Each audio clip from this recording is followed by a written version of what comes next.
Hi everyone, my name is Tobias. I'm the Director of U Visa Immigration Specialist. I'm a licensed immigration advisor. And hi, I'm Adriana and I am studying to be an immigration advisor and working with U Visa right now. yes, we're lucky to have her. She's from Mexico. Now, we're here to talk to you today about some changes that are coming for employers to do with accreditation. These changes will affect all migrant work visa holders and all employers who currently have migrant workers on staff or are looking to hire them. The changes will be coming in and will have effect from the 31st of October this year. There's a 3-gate system that's coming in where employers will have to meet one of the 3 kinds of employer accreditation. So if you're a company that has less than 6 migrant workers on staff or is hiring less than 6 migrant workers in any 12-month period, then you need the basic level of accreditation. If you are hiring 6 or more migrant workers, or expect you may during a 12-month period, or you have 6 migrant workers or more on staff and want to retain them over the next 12 months, then you'll need a premium or what's called high-volume accreditation. And other than that, there's the labour hire company accreditation, where you're involved in triangular employment agreements and you'll have a separate kind of accreditation. Mm-hmm. So this also means that the new worker visa changes name. So this one is basically going to be the Accredited Employer Worker Visa from now on. Yeah. Now there's some advantages to this new accreditation system and some disadvantages. So the advantages are that 6 different kinds of visa will be removed. At the moment, employers, if you're an employer who works with migrants or if you're a migrant worker, you'll know that employers have to advertise the role and then show local people can't be found, and then they can offer the job to a migrant worker. That's going to change. So what's going to happen instead is that the employer goes through a labour market test. They show that they can't get people, and then that test stays valid for all of the migrant workers in their company for a period. And how long that stays valid for is yet to be confirmed. It seems likely it would be a year, but we'll have to wait and see. So once the employer's shown that they're a good employer, they meet all the requirements of compliance from Immigration New Zealand and in employment law, and they've shown that they can't get people for those jobs in their local area, then they can support migrant workers' visa applications, and then the actual work visa applications become much simpler, which is a good thing. That's right. Yeah. The downside is that all employers must be accredited. As I said, these will open up from the end of September and will come into force from the 31st of October. Any current migrant workers will have to have their work visa changed over through a variation of conditions to being with an employer who is accredited. Now, Immigration New Zealand, I think possibly a little bit hopefully or optimistically, has said that it thinks it will take 1 month for those employer accreditation applications to process, or the usual timeframe for high volume or triangular relationship accreditations, which is something between 2 to 3 months usually. Because there's going to be something like 14,000 employers in New Zealand who are going to need accreditation all at once, I'd be surprised if they do manage to keep it to a 4-week period, but Immigration New Zealand has said they're going to be using a high level of automation for the processing of those, so let's hope. Certainly preparing the application if you're an employer and getting it in early is really important. Work visas will go, but work to residence pathways will remain. So currently, if you're an accredited employer and you have people on staff who are earning under current policy just around $80,000 a year, you can have a 2-year pathway for them to meet requirements for residence, and then they can apply for residence. That will remain, but the salary threshold will go up to 2 times the median income. Currently it's 1.5 times the median income. So that will be around about $106,000 a year, or roughly $52 an hour.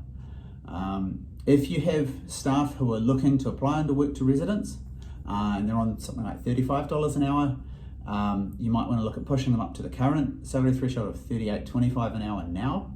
You've got until the 31st of October to be able to get those work to residence applications in, so that you can get them under the current salary threshold for those staff and keep them on staff for 2 to 4 years, and so they get that pathway to residence. Just a point as well, other work to residence streams, such as the very rarely used sports and talent and arts and culture work to residence pathway, and the religious worker work visa pathways will remain unchanged. That's right.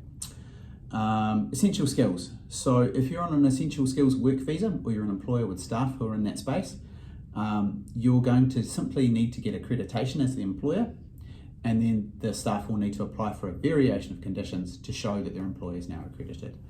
While that's processing, your staff will get an interim visa. And the interim visa, if their current visa is expiring or no longer valid, will allow them to keep working as long as they're just staying same employer, same job. Okay. Now, exact details of that, again, still to be confirmed, but that's the understanding we've been given from today's webinar and seminar with Immigration New Zealand. Fees for the whole process, still to be determined, we're not sure.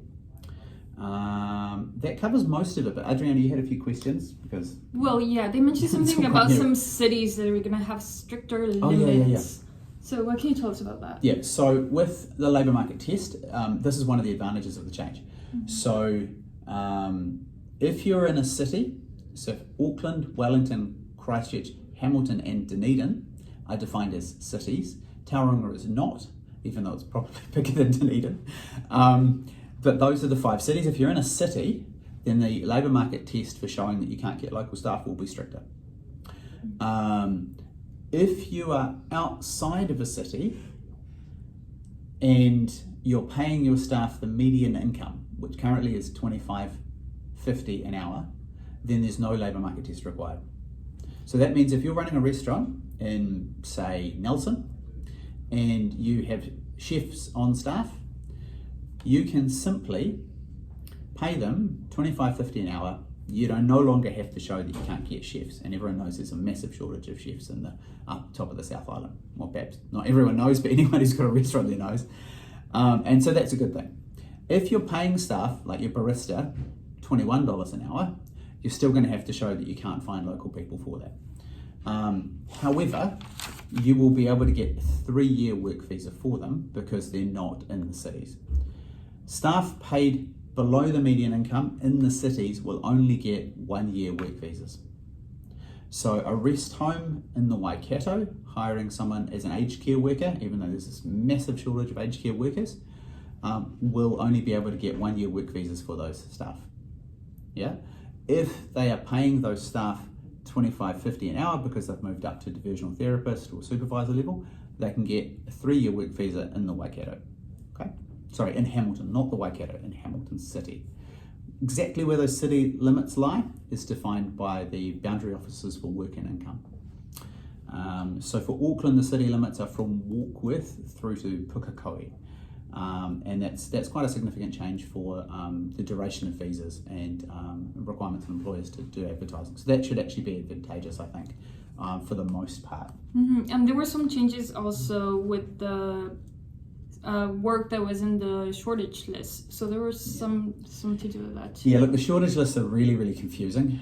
And I don't think particularly helpful. From here, mostly it's going to be Immigration New Zealand using it as an internal tool to decide whether there's shortages.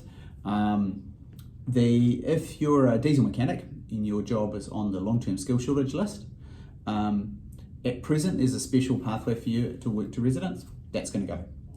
But Immigration New Zealand, if they get an employer in Auckland who's trying to hire a diesel mechanic, diesel service technician, they'll look at that long-term skill shortage list and go, there's clearly a shortage of diesel technicians in Auckland. Look, the employer doesn't have to advertise that, we'll just accept that there aren't people available. So they're still going to use those shortage lists, and there's a long-term, a regional, and a special skills shortage list, construction skills shortage list. They're going to use those lists, and they're specific to regions and specific to occupations to help inform them whether employers have to go through the process of advertising for every job or not. But they're very limited use outside of that now. They used to be used for pathways to residence, but that's no longer going to be the case. I think this whole process, there are some real advantages in terms of stamping out exploitation by poor employers who are not good practicing compliant employers, who are not paying staff correctly, who are taking advantage of migrant workers, may find that accreditation becomes much more difficult, because if you're a company that's been grey listed or blacklisted, if you're a company that's been found to not be compliant with employment law and you've had a dispute resolved in the Employment Relations Court, then Immigration New Zealand's going to be looking pretty hard at your accreditation application. If you're a good employer, if you're an employer who has had no compliance issues in the past, you're going to get accreditation, and then you're only going to have to advertise your role once for the whole year. It should simplify the process and make it easier for you, and give more certainty for your staff as well. And of course, for all those working in the regions, they're going to get 3-year work visas, not 1-year work visas if they're getting paid below the median income, which is a good thing. What else haven't we covered? Skilled migrant. Yeah, so skilled migrant's probably an issue. Yeah, so skilled migrant is not part of these changes. The skilled migrant pathway is still there as far as we have information to this date, and the Minister of Immigration said that he's going to change the settings for that long term. In the short term, he's going to try and address some of the things that have been thrown up with the suspension of those. We don't have any timeframes or detail on how that change is going to come through yet. Anything you've probably heard about the changes is speculation at this point. No one knows. Yeah. I think the Minister himself hasn't decided yet, so it's a wait and see still, but hopefully something's coming through fairly soon. So just to reiterate the dates, employer accreditation, if you're an employer who's currently applied for accreditation, you or wants to, under the current rules, you've got until the 30th of June to put it in. The current ones will process. However, they will no longer be valid after the 31st of October. All employers will have to reapply for accreditation from that start date at the end of September, and then the new policy kicks in from the 31st of October. So the Immigration New Zealand is making a real bottleneck. And that's going to get very interesting how they manage that. We'll have to see whether they manage to deliver as they promised to. The rollout of the program is from late September. New policy comes into effect from the 1st of November. And for all those who want to apply under current policy for essential skills work visas or for work to residence visas, you have until the 31st of October to do so. I would suggest applying in July or August is the right approach. If you have any questions about this, feel free to contact us in the comments, send us an email, give us a call. We're very happy to help people understand what's going on. And that's us. I think that's it. Yeah, okay. No other questions? No. Okay, great. Thanks, guys.